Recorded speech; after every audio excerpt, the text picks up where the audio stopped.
प्रधानमंत्री ने आज अहमदाबाद मेट्रो रेल परियोजना के दूसरे चरण और सूरत मेट्रो रेल परियोजना की आधारशिला रखी।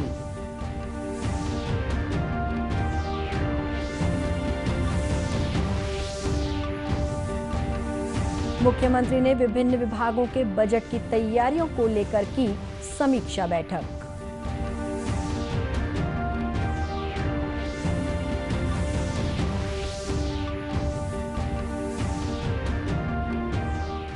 प्रदेश के गृह मंत्री ने कहा, मानव तस्करी और नशे से संबंधित अपराधों पर रोक लगाना सरकार की पहली प्राथमिकता।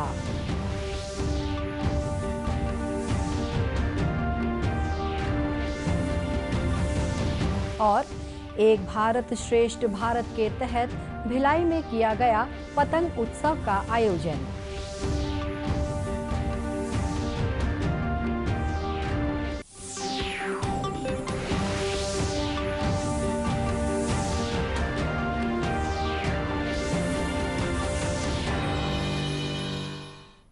नमस्कार, आप देख रहे हैं दूरदर्शन समाचार। मैं हूं शुभ्रा भट्टाचार्य। अब समाचार विस्तार से। प्रधानमंत्री नरेंद्र मोदी ने आज अहमदाबाद मेट्रो रेल परियोजना के दूसरे चरण और सूरत मेट्रो रेल परियोजना की वीडियो कॉन्फ्रेंसिंग के जरिए आधारशिला रखी। इस अवसर पर श्री मोदी ने कहा कि देश के दो प्रमुख आर्थिक केंद्रों सूरत और अहमदाबाद को उत्तरायण के ठीक बाद 17,000 करोड़ रुपए का उपहार मिला है। उन्होंने कहा कि केवड़िया को रेल संपर्क से जोड़ने और सूरत तथा अहमदाबाद में मेट्रो जैसी परियोजनाओं से इन क्षेत्रों का और विकास होगा। उन्होंने कहा कि इन परियोजनाओं पर अमल से ये बात स्पष्ट हो जाती है कि कोरोना महामारी के प्रकोप के बावजूद देश के बुनियादी ढांचे के विकास का काम रुका नहीं है। उन्होंने कहा कि इन दो मेट्रो परियोजनाओं की सबसे बड़ी विशेषता ये है कि इन्हें जनता की भविष्य की आवश्यकताओं को ध्यान में रखकर बनाया जा रहा है। प्रधानमंत्री ने कहा कि सूरत शहर इस समय तेजी से विकसित हो रहा दुनिया का चौथा शहर है। इसे एक भारत श्रेष्ठ भारत का बेहतरीन उदाहरण बताते हुए उन्होंने कहा कि पहले यहाँ की 20% आबादी शहरी झुग्गी बस्तियों में रहती थी, लेकिन किफायती आवास सुविधा उपलब्ध हो जाने से ये संख्या घटकर 6% हो गई है।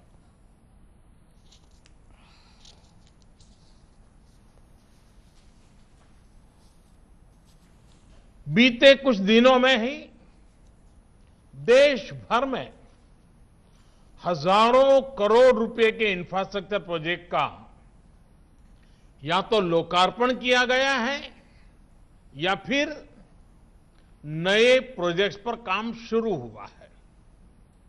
साथियों, अहमदाबाद और सूरत दोनों गुजरात की और भारत की आत्मनिर्भरता को सशक्त करने वाले शहर हैं। मुझे याद है जब अहमदाबाद में मेट्रो की शुरुआत हुई थी तो वो कितना अद्भुत पल था। लोग छत पे धाबे पर खड़े थे, लोगों को चेहरों पर जो खुशी थी वो शायद ही कोई भूल पाएगा। मैं ये भी देख रहा हूं कि अहमदाबाद के सपनों ने, यहां की पहचान ने कैसे खुद को मेट्रो से जोड़ लिया है।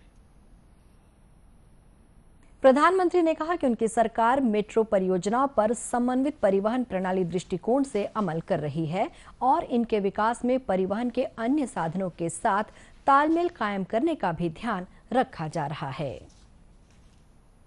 मुख्यमंत्री भूपेश बघेल ने आज रायपुर स्थित अपने निवास में विभिन्न विभागों के बजट की तैयारियों को लेकर समीक्षा बैठक की। इस दौरान स्कूल शिक्षा, अनुसूचित जाति जनजाति तथा अन्य पिछड़ा वर्ग विभाग की बजट तैयारियों को लेकर विचार विमर्श किया गया। इसी तरह नगरीय प्रशासन और विकास तथा श्रम विभाग के बजट से संबंधित मामलों पर भी विभागीय अधिकारियों से मुख्यमंत्री ने विचार विमर्श किया। विधि विधायी कार्य विभाग, परिवहन, आवास तथा जलवायु परिवर्तन विभाग की समीक्षा के दौरान आगामी बजट को लेकर चर्चा की गई।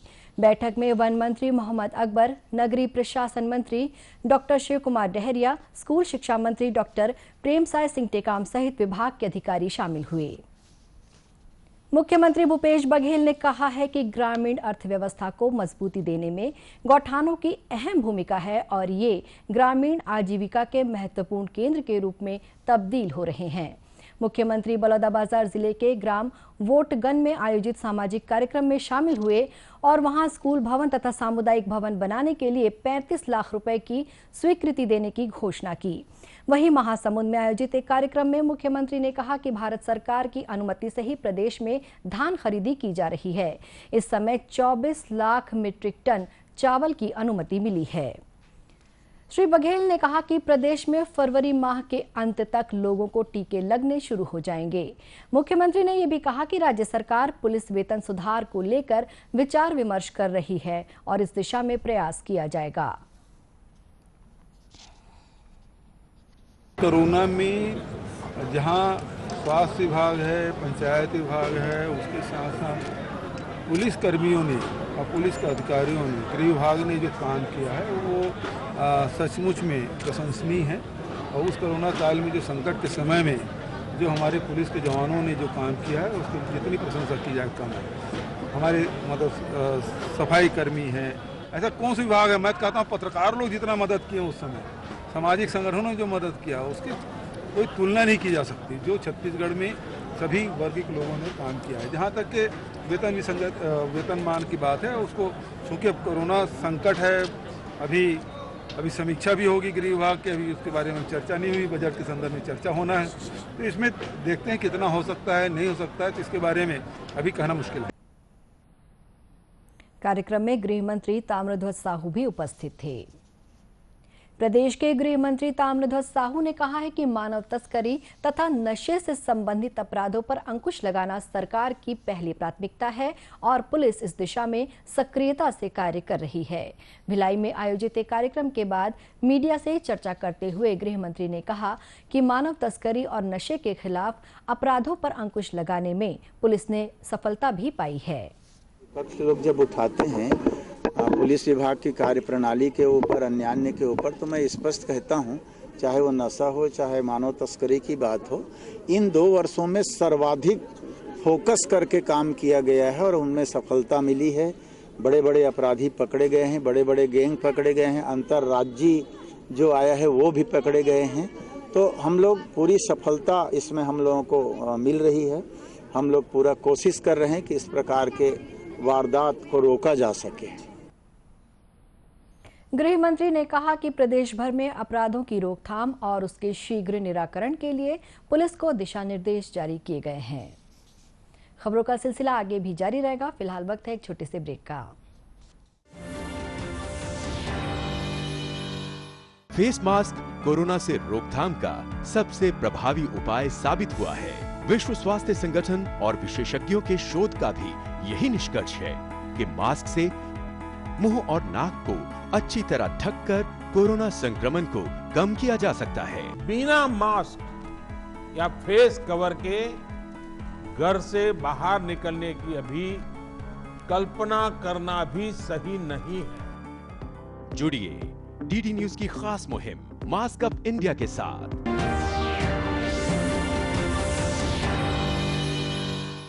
ब्रेक के बाद एक बार फिर स्वागत है आपका दूरदर्शन समाचार में। छत्तीसगढ़ मूर्तिकार और चित्रकार संघ द्वारा राजनांदगांव में 1 दिवसीय कलाकार सम्मेलन का आयोजन किया गया था। इस अवसर पर पूर्व मुख्यमंत्री डॉक्टर रमन सिंह शामिल हुए। उन्होंने कहा कि कलाकारों की अनेक मांगे हैं जिसे शासन स्तर पर पूरा करने के साथ ही कलाकारों को प्रशिक्षण देकर उन्हें रोजगार उपलब्ध कराने के लिए प्रयास किए जा रहे हैं।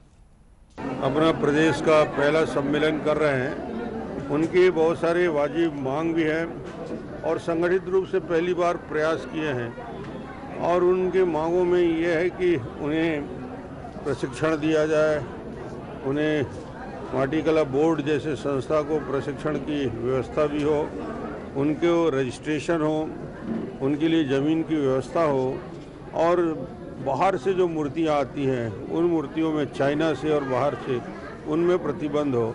तो बहुत सारी मांगे शासन स्तर पर करने की हम लोग प्रयास करेंगे कि उनके सही मांगों को शासन ध्यान दे। इस अवसर पर पूर्व मुख्यमंत्री ने वरिष्ठ शिल्पकारों को प्रशस्ति पत्र भेंट कर सम्मानित किया। राष्ट्रीय सड़क सुरक्षा माह के तहत आज से प्रदेश भर में यातायात जागरूकता के कार्यक्रमों का आयोजन किया जा रहा है। इसी कड़ी में कोरबा जिले में सड़क दुर्घटनाओं से लोगों को जागरूक करने के लिए पुलिस अधीक्षक अभिषेक मीणा ने जागरूकता रथ को हरी झंडी दिखाकर रवाना किया। इस दौरान श्री मीणा ने कहा कि जानकारी के अभाव में सड़क दुर्घटनाएं होती हैं, इसलिए जागरूकता रथ के जरिए लोगों को यातायात नियमों की जानकारी दी जाएगी। संदेश यही है कि जो नियम बनाए गए हैं वो बड़े टफ हैं। उनमें ये क्लियर बताया गया है कि अगर नाबालिग गाड़ी चलाता हुआ पाया जाता है तो उनके पेरेंट्स के ऊपर ही केस दर्ज होगा और उनको जेल भी भेजा जाएगा। हमारा ये है, इस साल हम इसको इम्प्लीमेंट करना शुरू करेंगे। जहाँ भी हमको नाबालिग लोग गाड़ी चलाते हुए मिलते हैं उनके पेरेंट्स के ऊपर FIR होगी। अभी हम लोग ये पहले सड़क सुरक्षा का प्रोग्राम से सिर्फ शहर में हुआ करते थे, जबकि जो एक्सीडेंट्स का परसेंटेज है शहर के अंदर मुश्किल से 5% भी नहीं है। 210 मौतें लास्ट ईयर हुई हैं, तो शहर में देखेंगे तो 10 भी नहीं निकली। बाकी सारी ग्रामीण अंचलों में जो बाहर के थाने हैं उनमें जहाँ पे हाईवेज लोकेटेड है, जहाँ पे ट्रकों का मूवमेंट बहुत ज़्यादा है या बाहर में होने की वजह से नया हाईवे बनने की वजह से लोगों की स्पीड बहुत ज़्यादा रहती है, तो हम ये अब प्रोग्राम्स को बाहर लेके जाएंगे। कटघोरा क्षेत्र हो गया, पाली क्षेत्र हो गया, दिमका क्षेत्र हो गया, करतला हो गया, उर्गा हो गया, इन सभी क्षेत्रों में इस प्रोग्राम को ले जाया जाएगा, वहीं के लोगों को जागरूक कीजिए। इसी तरह कबीरधाम जिले में भी आज से लोगों को यातायात नियमों के बारे में जानकारी देने पुलिस की ओर से सड़क सुरक्षा माह जागरूकता कार्यक्रम आयोजित किया गया। इस अवसर पर कलेक्टर रमेश कुमार शर्मा ने कहा कि युवाओं को धीमी गति से वाहन चलाना चाहिए, साथ ही उन्हें यातायात नियमों की जानकारी होना जरूरी है। श्री शर्मा ने पुलिसकर्मियों की बाइक रैली को हरी झंडी दिखाकर रवाना किया।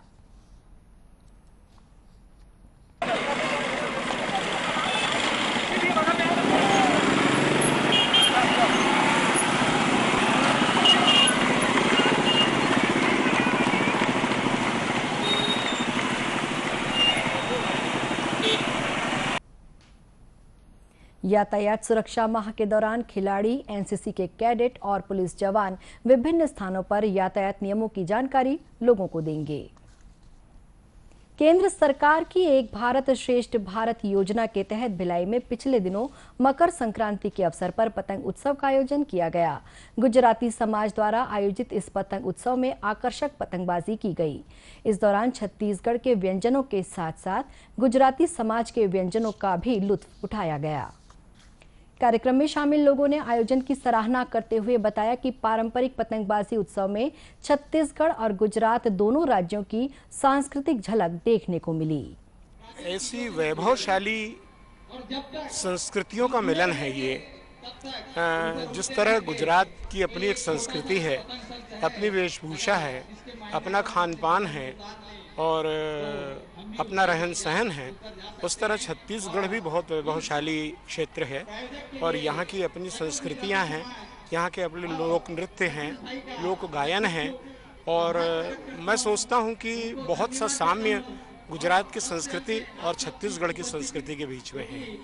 मैं गुजरात की हूँ और छत्तीसगढ़ में शादी करके आई हूँ, तो मुझे गुजरात और छत्तीसगढ़ की संस्कृति, खान पान, व्यवस्था में समानता बहुत दिख रही है, क्योंकि खान पान तो वैसे छत्तीसगढ़ के कुछ चीज़ें कम वो रहती है लेकिन गुजरात से सिमिलर रहती है, तो मुझे खुशी होती खान पान और पहनने रहने का तरीका भी छत्तीसगढ़ और गुजरात का कुछ कुछ सिमिलरिटी में आ रहा है।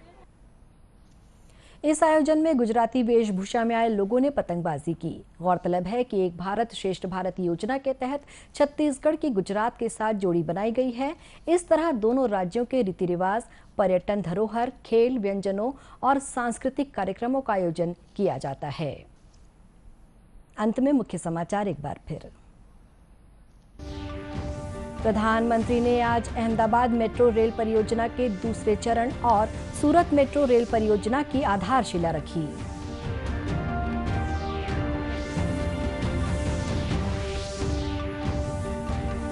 मुख्यमंत्री ने विभिन्न विभागों के बजट की तैयारियों को लेकर की समीक्षा बैठक।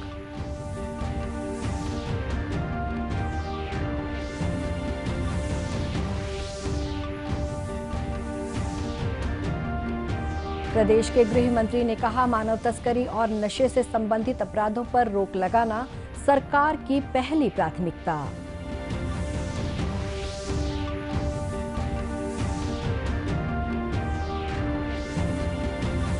और एक भारत श्रेष्ठ भारत के तहत भिलाई में किया गया पतंग उत्सव का आयोजन। इसी के साथ ये समाचार बुलेटिन समाप्त हुआ। नमस्कार।